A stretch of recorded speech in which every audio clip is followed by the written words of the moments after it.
I recently turned 21, so I've like been exploring the bar life. I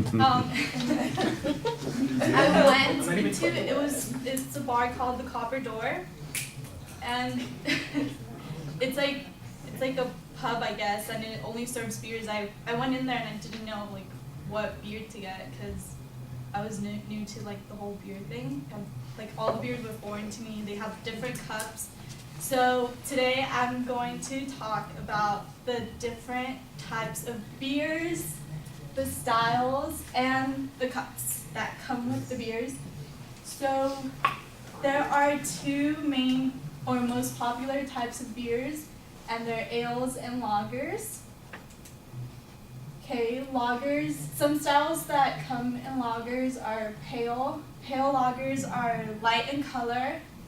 As you can see here, they're light in color and light in taste. Then there's Pilsner, which are light in color but bitter in taste, which that's the distinctive feature from pales. There's light lager, here Heineken, which there's two different types of light lagers. There's the American one, which is basically just low in calories, and then there's the European one, which is kind of similar to the pale, because it's light in color and light in taste. And then there's the dark lager. This is my favorite beer. There's this dark lager, which is darker in color and has a more flavorful taste because it's made with roasted hops and barleys. Then there's the ales. The lagers are actually bottom fermented, which means that they're bottom fermentation, which means that they're fermented in cooler temperatures. And then the ales are top fermented, which means that they're made in warmer temperatures. So for ales, there's the brown ale, and an example are Newcastle's. Brown ales are usually a red to copper color, and they have milder tastes. There's porters. Porters are darker in color, and they have a strong barley taste to them. There's stouts, which are similar to porters, except that stouts are like the darkest and thickest beers, and they have strong hops and barley flavors.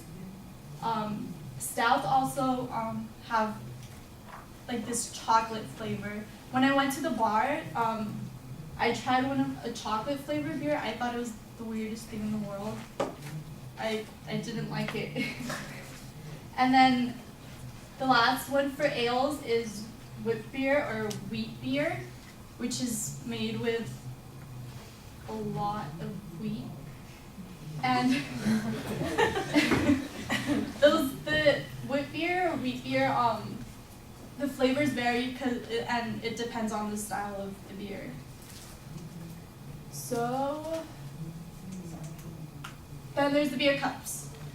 So I think beer cups are the easiest way to identify a beer. First of all, you shouldn't be drinking out of a can or out of a bottle because they keep in a lot of gas in there. So that's how you like get bloated after you drink and stuff. So there are 3 distinctive beer cups for each type, and that's so these, this one, and this one. No, these 3 are all made especially for ales, because you can actually grab a hold of them and keep the beer warm or make it warm with your hand. And ales, like I said, are top fermented, which are made in warmer temperatures. And then there are the lager things, which have stouts and handles. This one can actually be used for both ale and lagers. But these have the handles and the little stick thing to keep the beer from getting warm. So they're in cooler temperatures. So after all this, I hope you have a better understanding of lagers and ales, and when you go into a pub or a bar, you can identify the difference between ale and lagers and aren't as confused as I was when I went in. And before I close this, I'll advise you guys to drink within reason, because you don't want to. You don't want to. You don't want to get into accidents. Say the least. Is that what we And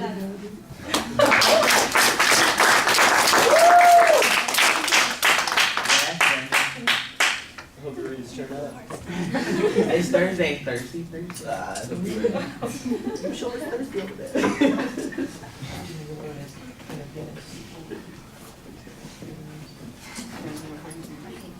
I'm not even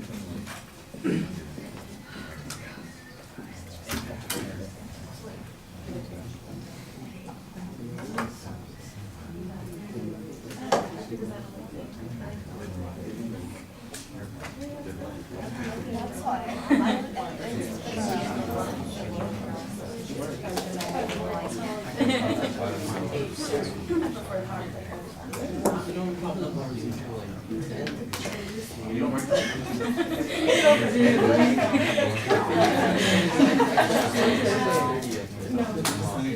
Oh, hell no.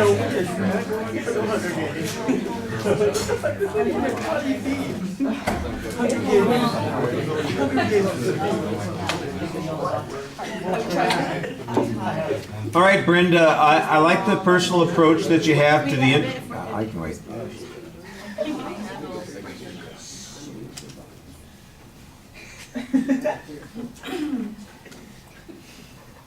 All right, I like the personal approach you have to the introduction. The subject is kind of different, and you identify it pretty clearly.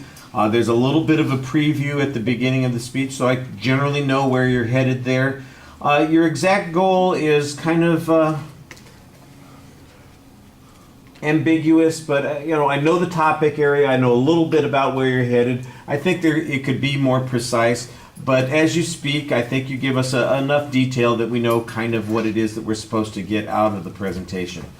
Delivery issues, let me pick out a couple of things that are problematic that you probably already are aware of. If you aren't aware of it, when you see the video, you will. You basically deliver your speech to this half of the room half of the time, and the other half of the time to the screen. Because you turn sideways, and you are really kind of giving your speech to, and then there's this kind and this kind and this kind, and you need to talk to us and all of the audience. And I could understand why you might want to avoid looking at some parts of the audience over there. They're a little annoying. But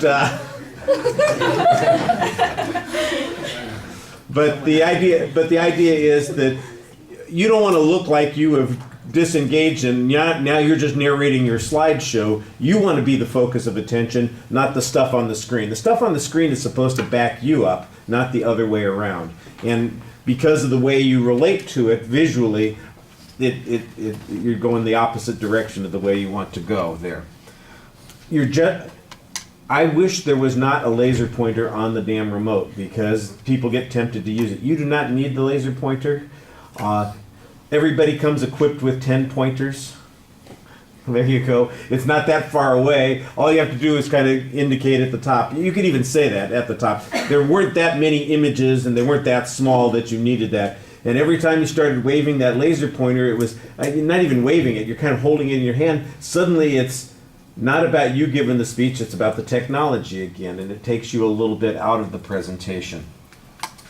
Your facial expressions, though, I like them. They're animated. You look like you're having fun at the beginning, and at the end, of course, you are trying to give us the warning, and you have that kind of friendly You don't want you to go overboard on that, and that's a good way of relating to the audience. Come across naturally. I think you do a good job there. You're not dependent on a whole bunch of notes. It did sound, however, like you needed to have a little bit of practice because you struggled with a few words. Pilsner. I don't know how you could struggle with the word taste, but I think what happened is you probably saw it in your head and you spelled it out instead of just saying it. That was a little odd. The stick thing. The stick. Yeah, it's the stem. I understand. I think I said it like at the beginning. She did say that. Yeah. Then I forgot it. Yeah. It's just one of those things. So that's a little bit problematic. The main weakness that I see, in addition to being turned sideways on your delivery, is the pacing. Sometimes you sound like you're not quite sure where you're going. There's some hesitation as you're going from point to point. It's like you get stuck, or you're getting into the point, but you're a little hesitant to say those kinds of things. And then you start flowing like you're talking. And then the next thing is, and then you start talking about it again. So I think you'll notice this kind of start and stop sort of thing that happens, and it makes it sound like you were really uncertain about what you're saying, and you want to be the person who's, look, I'm new to this, but I learned about it, so I can tell you about it. I'm not going to claim I'm the world's foremost expert, but I can tell you what the difference between a beer and a lager is. I can tell you what the different kinds, what an ale and a lager is. I can tell you what the different kinds of ales are, and they are in these categories, and it needs to flow smoothly so that you come across effectively.